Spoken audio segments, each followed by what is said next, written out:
Number of things from a group and then count what you think was total. Okay, take away. Counting what's left over.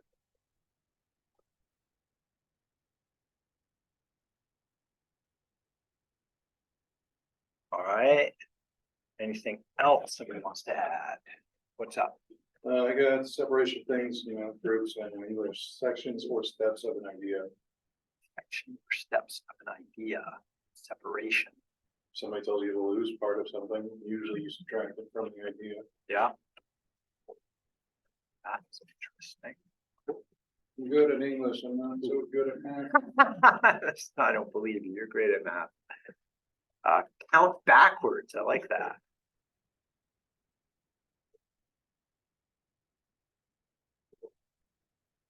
The other ideas about subtraction. Decreasing, yeah. Often a decrease. Else.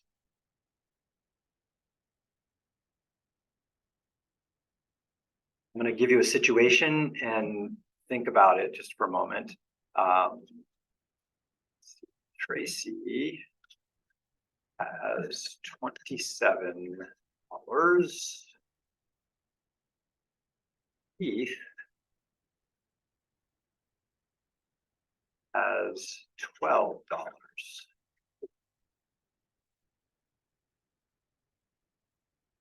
Much more does Tracy have?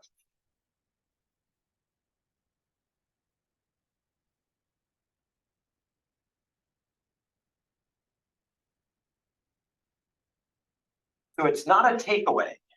Tracy's not taking anything from Keith. Keith's not taking anything away from Tracy. But this is a subtraction problem, right? Yeah, so we're looking at the difference, a comparison. It's accounting what's left over because we compare the two of them and there's this leftover, which is how much more Tracy has, right? But it's definitely not a takeaway. So most popular conception of subtraction, most people, 99 out of 100 people are going to say it's something like takeaway. But in reality, we use subtraction for other things, which is a comparison that's not a takeaway. So that's important also. So it's definitely a counting of what's left over, but it's called a difference technically, but it's a comparison. This is a comparison. Also known as, AKA, difference. So as far as subtraction, physically, unlike addition, there's really just one way to think about addition. You got these sets, you combine them, you count them. That's it. Pretty straightforward. Subtraction, though, there's two physical ways to think about it. And although you're doing the same math, it's a different physical idea. So models for subtraction.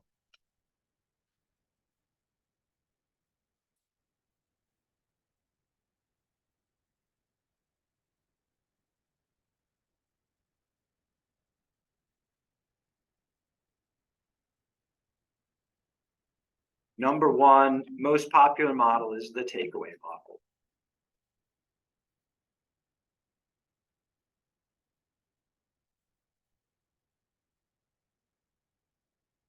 So with the takeaway model, we remove the value of one set from another.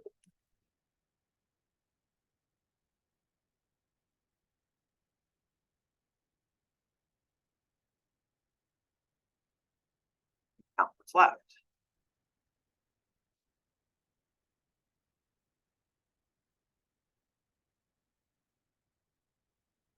And again, what does remove mean? Well, it means takeaway. What does takeaway mean? It means remove.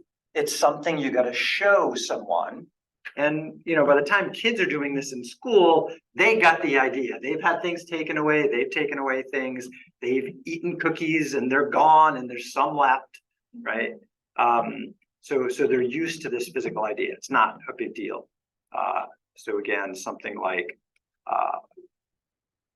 4 minus 3 equals 1. And we can show that if you start with 4 things and then take away 3, there's 1 left over.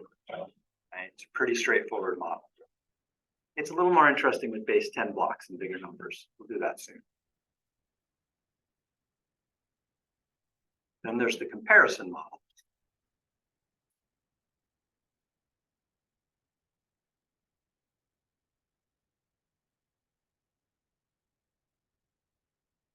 That again is the idea of finding the difference.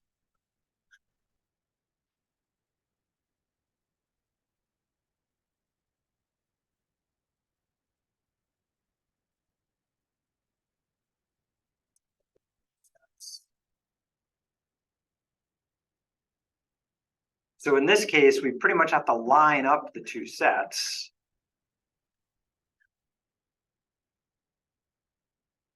And see how they're alike and how they're different.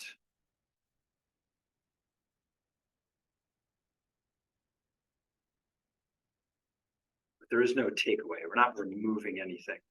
We're not eating cookies, not taking something from someone. It's just a comparison. Try to do a one-to-one correspondence and we see what doesn't correspond.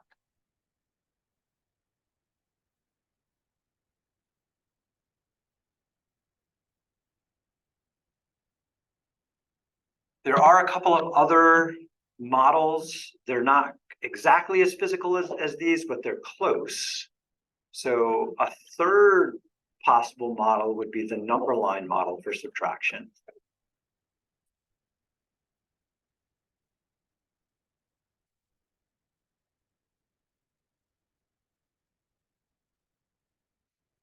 Where the second value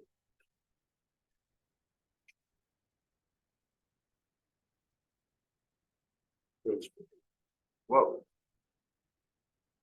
Interesting, the room is vibrated, goes back from the first.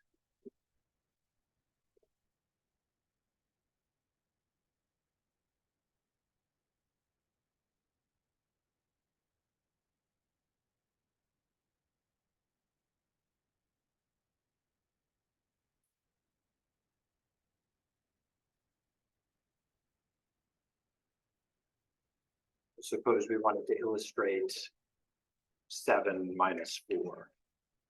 Then we would head out to 7 and then go back 1, 2, 3, 4. Let's see where we end up.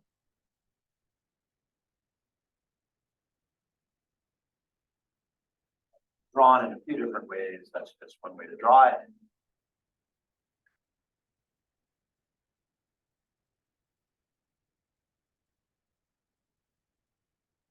And a fourth model is called the missing add-in model.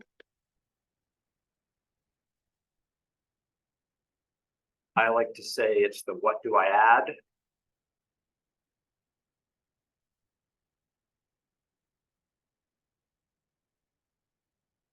So I take something like 7 minus 4 equals what? And we write it backwards as addition.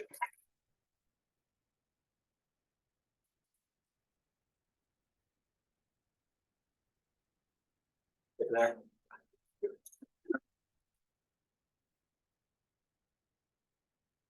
So 7 minus 4 is what? I can write what plus 4 is 7. 4, we would have to add 1, 2, 3 more to get 7, which we could come up with in a bunch of different ways.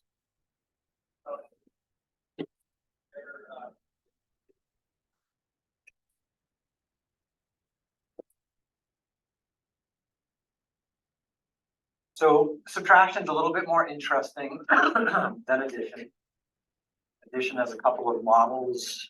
One way to think about it really, and there's at least 4 different ways to physically think about what it means to subtract two things. Excuse me. There are a lot of different ways to actually carry out subtraction for more complicated numbers. So let's take a look at that a little bit.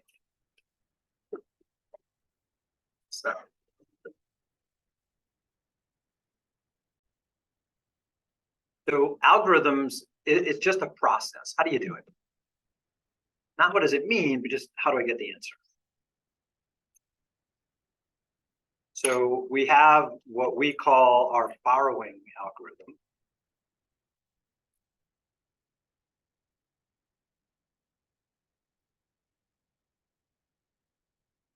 So let's take, say, 53, take away 25.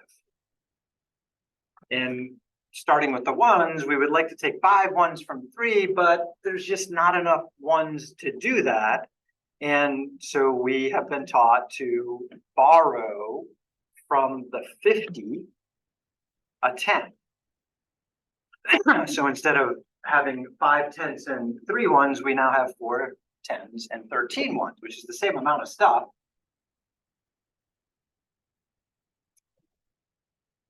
And then I could, in whatever way, maybe it's memorization, maybe it's counting up.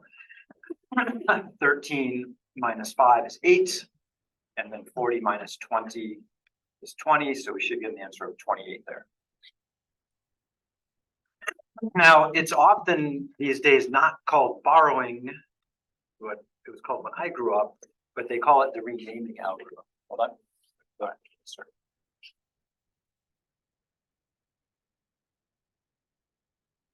Because we're renaming 5 10s and 3 1s as 4 10s and 13 1s.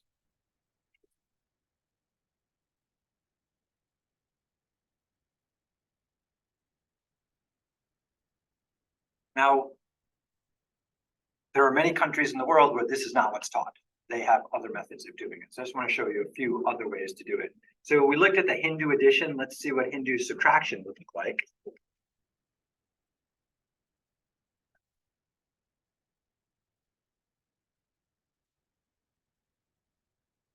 Three, take away 25. And they start on the left side and they would say 50 minus 20 is 30. And they're just going to write the 3 in the tens position. They're not actually going to put the 0 there. And then they would want to do 5 from 3 and they realize they can't. So they just borrow from below. So we're just going to borrow from down there, make that a 20, bring that 10 up. 13 minus 5 is 8. So they go left to right and they borrow from below. That's the strategy.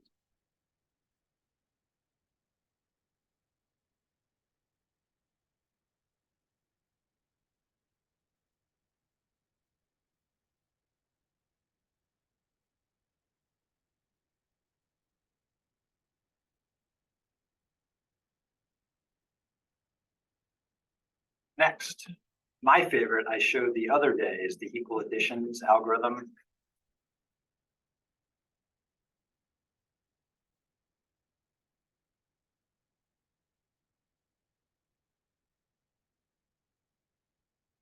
So with the equal additions algorithm, we don't do a borrow exactly. What we do is say, well, I can't take 5 from 3, so I'm just going to add 10 to the top number and call that a 13. Now, if I add 10 to the top to compensate, I'm going to add 10 to the bottom, but I'm going to do it down here and make that 20 a 30. So I added 10 to the top number, I added 10 to the bottom number. Now 13 minus 5 is 8, and 5 minus 3 is 2, so I get the right answer. So what's the gist for this one? Why did it work? And if I just think about it on a number line,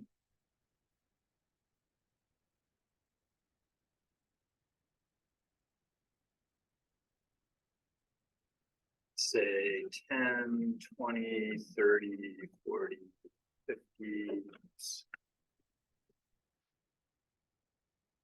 67,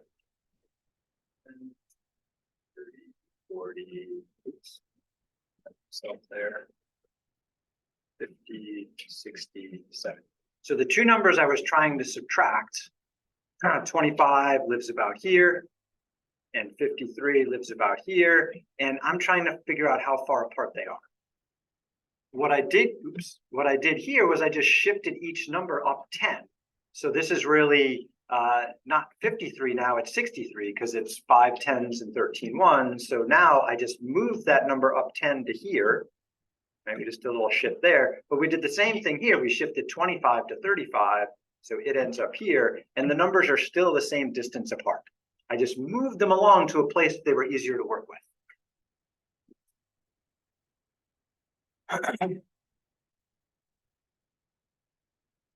Yeah, that's called the equal additions. So instead of borrowing from the next column over in a number, we just add the same amount to the top and the bottom, just in slightly different places. Makes it easier to work with. Now, why is that? Why are any of these better than the others? Well, it turns out they all have pros and cons.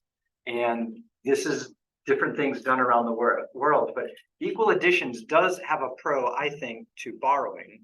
So check out something like page